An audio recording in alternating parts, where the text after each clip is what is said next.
Dracula by Bram Stoker. Chapter 5. Letter from Miss Mina Murray to Miss Lucy Westenra. 9th of May. My dearest Lucy, forgive my long delay in writing, but I have been simply overwhelmed with work. The life of an assistant schoolmistress is sometimes trying.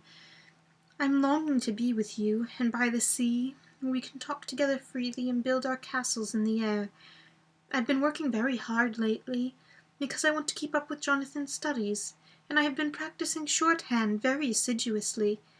When we are married, I shall be able to be useful to Jonathan, and if I can stenograph well enough, I can take down what he wants to say in this way and write it out for him on the typewriter, which I am also practicing very hard. He and I sometimes write letters in shorthand, and he is keeping a stenographic journal of his travels abroad.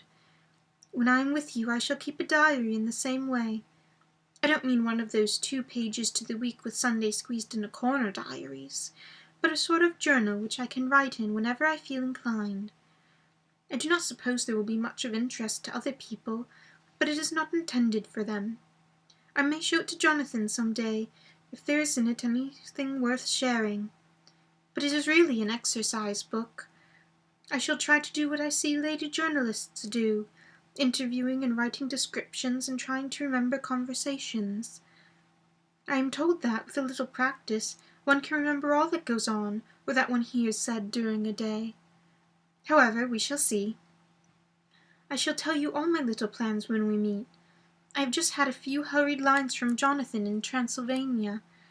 He is well, and will be returning in about a week. I am longing to hear all his news. It must be so nice to see strange countries. I wonder if Jonathan and I, shall ever see them together. There is the 10 o'clock bell ringing. Goodbye. Your loving Mina.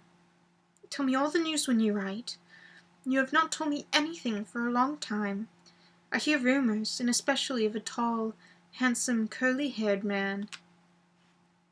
Letter, Lucy Westenra to Mina Murray, 17 Chatham Street, Wednesday. My dearest Mina, I must say you tax me very unfairly with being a bad correspondent.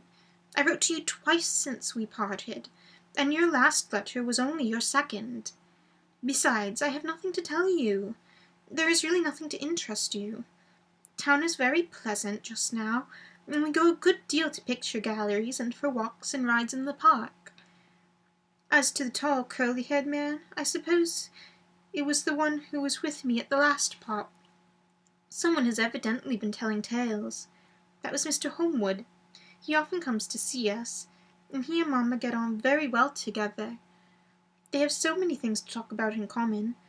We met some time ago, a man that would just do for you, if it were not that you are already engaged to Jonathan. He is an excellent parti, being handsome, well off, and of good birth. He is a doctor, and really clever. Just fancy, he is only 29, and he has an immense lunatic asylum, all under his own care. Mr. Holmwood introduced him to me, and he called here to see us, and often comes now. I think he is one of the most resolute men I ever saw, and yet the most calm. He absolutely is imperturbable. I can fancy what a wonderful power he must have over his patients. He has a curious habit of looking one straight in the face, as if trying to read one's thoughts. He tries this very much with me, but I flatter myself he has got a tough nut to crack. I know that from my glass. Do you ever try to read your own face? I do, and I can tell you it's not a bad study, and gives you more trouble than you can well fancy if you've never tried it.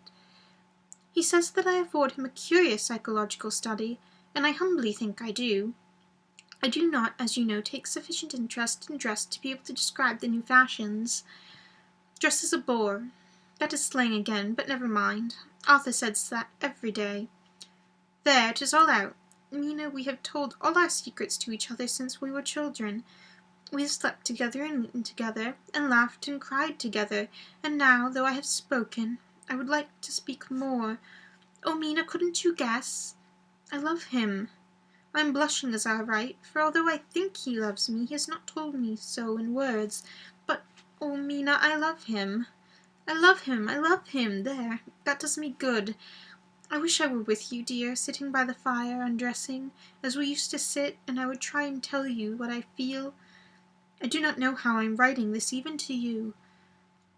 I am afraid to stop, or I should tear up the letter, and I don't want to stop, for fear I do so want to tell you all. Let me hear from you at once, and tell me all that you can think about it. Mina, I must stop. Good night. Bless me in your prayers, and, Mina, pray for my happiness. Lucy. P.S. I need not tell you this is a secret. Good night again. Letter, Lucy Westenra to Mina Murray, 24th of May. My dearest Mina, thanks and thanks again for your sweet, sweet letter. It was so nice to be able to tell you and have your sympathy. My dear, it never rains but it pours. How true is the old proverbs. Here I am, who will be 20 in September, and yet I've never had a proposal till today. Not a real proposal. And today I have had 3, just fancy 3 proposals in one day. Isn't it awful? I feel sorry, really and truly sorry, for 2 of the poor fellows. Oh, Mina, I'm so happy that I don't know what to do with myself. And 3 proposals! But, for goodness sake, I don't tell any of the girls, or they will be getting all sorts of extravagant ideas and imagining themselves injured and slighted if in their very first day at home they did not get at least 6. Some girls are so vain. You and I, Mina dear, who are engaged and are going to settle down soon, soberly, into old married women, can despise vanity. Well, I must tell you about the 3, but you must keep it a secret, dear, from everyone, except, of course, Jonathan. You will tell him, because I would, if I were in your place. Certainly tell Arthur. A woman ought to tell her husband everything, don't you think so? And I must be fair. When men like women, certainly their wives, to be quite as fair as they are, and women, I am afraid, are not always quite as fair as they should be. Well, dear, number 1 came just before lunch. I told you of him, Dr. John Seward, the lunatic asylum man, with the strong jaw and the good forehead. He was very cool outwardly, but was nervous all the same. He evidently been schooling himself as to all sorts of little things, and remembered them, but he almost managed to sit down on his silk hat, which men don't generally do when they are cool. And then, when he wanted to appear at ease, he kept playing with a lancet in a way that made me nearly scream. He spoke to me, Mina, very straightforwardly. He told me how dear I was to him, though he had known me so little, and what his life would be with me to help cheer him. He was going to tell me how unhappy he would be if I did not care for him, but when he saw me cry, he said that he was a brute and would not add to my present trouble. Then he broke off and asked if I could love him in time, and when I shook my head and his hands trembled, and then with some hesitation he asked me if I cared already for anyone else. He put it very nicely, saying that he did not want to wring my confidence from me, but only to know, because it was a woman's heart was free, a man might have hope.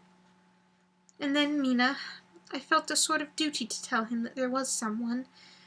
I only told him that much, and then he stood up, and he looked very strong and very grave as he took both my hands in his, and said he hoped I would be happy, and that if I ever wanted a friend I must count on him as one of my best. Oh, Mina, dear, I can't help crying, and you must excuse this letter being all blotted. Being proposed to is all very nice, and all that sort of thing, but it isn't at all a happy thing when you have to see a poor fellow, whom you know loves you honestly, going away and looking all broken-hearted, and to know that, no matter what he may say at the moment, you are passing quite out of his life. My dear, I must stop here at present. I feel so miserable, though I am so happy.